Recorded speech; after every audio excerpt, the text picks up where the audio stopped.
कुछ प्लेयर होते हैं क्लास वाले जो अपने क्लासिक शॉट्स बैटिंग से सबको अपना फैन बना लेते हैं। कुछ प्लेयर होते हैं मास्टरमाइंड, कुछ प्लेयर होते हैं केएल राहुल जैसे चोकर्स जिसके बल्ले से जितने भी रन आए लेकिन बड़े मैच में कभी नहीं चलते। और कुछ होते हैं गुमनाम सितारे, इनको ज्यादा अप्रिशिएट मिलता नहीं और इन्हें कोई ज्यादा याद भी नहीं करते, लेकिन जब भी देश की ज़रूरत होती है ये अपने 1000% देकर अपना परफॉर्मेंस करते हैं। जैसे गंभीर, सैमल्स, मिसबा, भले ही बाकी मैच में ये फेल हो जाए लेकिन फाइनल सेमीफाइनल्स में अपना जादू दिखाकर ट्रॉफी जीत लाते। और कुछ ऐसे प्लेयर होते हैं जो बहुत ही रेयर है, जो हर मैच में परफॉर्मेंस करते ही है, उसके साथ आईसीसी टूर्नामेंट में लीग स्टेज के साथ साथ नॉकआउट स्टेज में भी बड़े बड़े इनिंग्स खेल जाते हैं। जैसे Ricky Ponting, Yuvraj Singh, Ben Stoke. और इंडिया में आजकल ऐसे स्पीसीज लुप्त हो गया, इसका कारण भी बीसीसीआई खुद ही है। आइए जानते हैं। आज से 10 साल पहले ऐसे ही एक रेयर प्लेयर हमें मिला था जो हर मैच में निडर होकर बैटिंग करता था। क्या बाइलैटरल, क्या आईसीसी, हर मैच में बेखौफ रन बनाता था। कितने बड़े बड़े प्लेयर आए, Sachin, Lara, Ricky Ponting, Virat, लेकिन आईसीसी से जुड़ा कोई भी नाम उन्हें नहीं दिया गया, बल्कि इस प्लेयर को मिस्टर आईसीसी के नाम से ही लोग जानने लगे। 2 बार चैंपियंस ट्रॉफी में हाईएस्ट रन गेटर थे, सोने की बैट जीता थे। ये प्लेयर नहीं, ये मिसाइल थे। वो प्लेयर है शिखर धवन, वो अनसंग हीरो जिनके महंतम होने के गाथा कहीं दबा रह गए, खुल के कभी आए ही नहीं। शिखर धवन ने इंडिया को बहुत कुछ दिया, लेकिन जब बात आए बैटिंग की तब शिखर को पहले लॉलीपॉप की तरह कैप्टेंसी दिया गया और फिर उनका करियर का कर दिया दी एंड। कैसे कैप्टन, कोच, सिलेक्टर साजिश की शिखर को अर्श से फर्श पर ले आया, उसी साजिश का आज पर्दाफाश होगा। साल था 2019, India Australia world cup match थे। एक तेज बॉल आकर ऑन द स्पॉट शिखर का अंगूठा फ्रैक्चर कर दिया, फिर भी वो खेलता रहा, सेंचुरी किया, मैन ऑफ द मैच भी बने। फिर 2019 में और कोई भी मैच नहीं खेल पाए। फिर 2020 में वापसी की, ऑस्ट्रेलिया के खिलाफ एक 96 रन की अच्छी इनिंग्स खेलकर। उसके बाद बहुत सारे रन किया, बहुत सारे 50 भी की, लेकिन सेंचुरी नहीं आ रही थी। लेकिन हालात तब बहुत बदल चुका था। धवन के ना होने पर केएल राहुल कुछ अच्छे पारियां खेली थी और वो यंग भी थी। यहाँ से ही शुरू होता है सिलेक्टर का गंदी खेल। इंजर्ड के बाद शिखर का क्रिकेट खत्म नहीं था, लेकिन भले ही वो सेंचुरी नहीं कर रहा था, लेकिन वो 96, 98, 95 रनों की बड़ी बड़ी इनिंग्स खेल रहा था।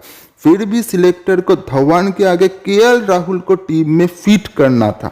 जैसे तैसे वनडे टीम को धवन को ड्रॉप करने का सिलसिला स्टार्ट हुआ। केएल राहुल का आधा अधूरा परफॉर्मेंस भी अच्छे लगने लगे, लेकिन शिखर का एक एक रन माइक्रोस्कोप की स्क्रूटिनी पर आ गए। मानो कि शिखर का फेल होने का ही इंतजार है, जैसे ही वो फेल हो और उनको ड्रॉप करने का मौका मिल जाए। इंडिया टीम टेस्ट खेलने जब इंग्लैंड गई थी तब रोहित, बुमराह, विराट के एब्सेंस पर श्रीलंका टूर में इंडिया बी टीम का कैप्टन बनाया गया था। शिखर ओडीआई में तो जबरदस्त फॉर्म में थे, लेकिन T20 में एवरेज थे। उसके बाद शिखर को एक ही फॉर्मेट वनडे में ही खिलाने लगा, तो शिखर कभी भी इस बारे में कोई बात नहीं की। फिर उनका एक स्टेटमेंट आता है कि वो अब वनडे में ही फोकस करना चाहता थे, क्योंकि 2023 का वर्ल्ड कप जो जीतना थे। उसके बाद साउथ अफ्रीका टूर का वाइट वॉश होना, इंग्लैंड में 1-2 फेलियर आना स्टार्ट हुआ। यही से साफ दिख रहा था सिलेक्टर धवन को ड्रॉप करने में मन बना लिया था। बावजूद शिखर वेस्ट इंडीज सीरीज में अच्छा परफॉर्मेंस किया था। फिर आते हैं जिम्बाब्वे सीरीज। जिम्बाब्वे के लिए आपका स्क्वाड अनाउंस हो गया था, शिखर उसमें कैप्टन था और ठीक उसी समय केएल राहुल इंजर्ड से वापस आ रहे थे। रातों रात स्क्वाड में केएल राहुल को कैप्टेंसी दे दिया गया और ऐसे भेदभाव शायद ही क्रिकेट हिस्ट्री में कभी लोग देखे थे और कभी देखेंगे। इसके बावजूद शिखर एक भी कंट्रोवर्शियल स्टेटमेंट पास नहीं किया। उसके बाद आते हैं बांग्लादेश सीरीज, जब थर्ड ओडीआई में शिखर को ड्रॉप कर दिया गया और उसी सीरीज में शुभमन गिल, ईशान किशन डबल सेंचुरी जो किया, उसी के बाद धवन का कैरियर का फुल स्टॉप लग गया। इसके बाद किसी सीरीज में शिखर को सिलेक्ट ही नहीं किया। उसके बाद आईपीएल में अच्छा परफॉर्मेंस कर रहे थे, लेकिन इंजर्ड के साथ साथ वो फिर एक बार बैकफुट पर आ गया। क्या सिलेक्टर गोल्ड ढूंढते ढूंढते डायमंड खिलाड़ी नहीं खो दिया? और वैसे भी तब जब आईसीसी वर्ल्ड कप आ रहे थे। मिस्टर आईसीसी के बिना आईसीसी टूर्नामेंट का मतलब वैसे ही बिना आत्मा के शरीर। खाना तो है लेकिन नमक नहीं है। शुभमन गिल, ईशान किशन सिलेक्टर को जितने भी अच्छे लगे, लेकिन सच तो यही है बड़े मैच में दोनों का ही परफॉर्मेंस नहीं आते। बीच में ज़्यादा हरकत अगर हो गई, थोड़ी सी भी हरकत हो गई, तो दोनों के बल्ले से रन ही नहीं आते। शुभमन तो ये WTC फाइनल या वेस्ट इंडीज सीरीज में दिखा चुके हैं। अगर ईशान किशन और इंजर्ड राहुल को इतना चांस देने के बाद भी अपनी घमंड ईगो के वजह से धवन को नहीं लिया जा रहा है, तो फिर इस बार ट्रॉफी आना भी मुश्किल है, क्योंकि धवन ही तो है आईसीसी इवेंट का असली शान और बन। पहले गंभीर, युवराज, हरभजन और अब धवन। अब अगर अपने डायमंड प्लेयर को ही कदर नहीं करोगे तो टीम तो चोकर्स बनेगा ही। अगर लंबे समय से खराब फॉर्म में चला रोहित, श्रेयस, इंजर्ड राहुल को इतना बैक कर सकते हो तो शिखर क्यों नहीं?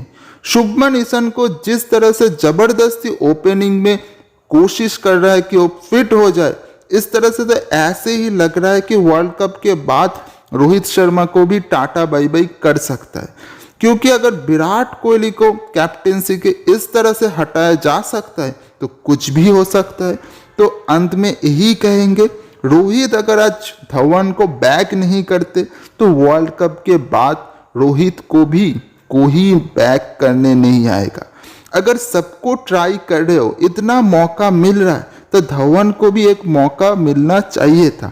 ऐसा एक्सपीरियंस प्लेयर टूर्नामेंट में जरूरत होता है, वो इम्पैक्ट डालता है। अगर 2019 की बात करो तो कैसे विराट और रवि शास्त्री धोनी को बैक कर रहे थे, उनको ले आए थे, और उनका जो एक्सपीरियंस है वो दिखाई दे रहा था। टीम के सबके लिए अच्छे परफॉर्मेंस थे। 2011 वर्ल्ड कप के बाद धोनी को भी कैप्टेंसी के हटाने पर पूरा प्लानिंग हो गया था, लेकिन कुछ वजह से हटा नहीं पाए। फिर अगर आप देखोगे कि विराट कोहली को उसी तरह से कैप्टेंसी से हटा दिया गया। अगर इस तरह से बीच बीच में सिलेक्टर बीसीसीआई कारनामा करते रहेंगे तो कैसे आएंगे ट्रॉफियाँ? इसीलिए 10 साल हो गए भाई, ट्रॉफी नहीं आए, क्योंकि डायमंड प्लेयर जो हमारा गोल्ड प्लेयर है उसी का कदर नहीं होता। एक्सपेरिमेंट के नाम पे कुछ भी होता है, कहीं पर भी कुछ भी होता है। कैसे आएगा वर्ल्ड कप ट्रॉफी, कैसे आएगा आईसीसी ट्रॉफी? 10 साल हो गए, एक भी ट्रॉफी नहीं जीत पाए। अगर आपको इस कंटेंट और स्टोरी को पसंद आए तो आप कमेंट और लाइक कर सकते हो। अगर आप इसी तरह के स्टोरी और चाहते हो तो चैनल को सब्सक्राइब और बेल आइकन दबा दीजिए। थैंक यू, नमस्ते।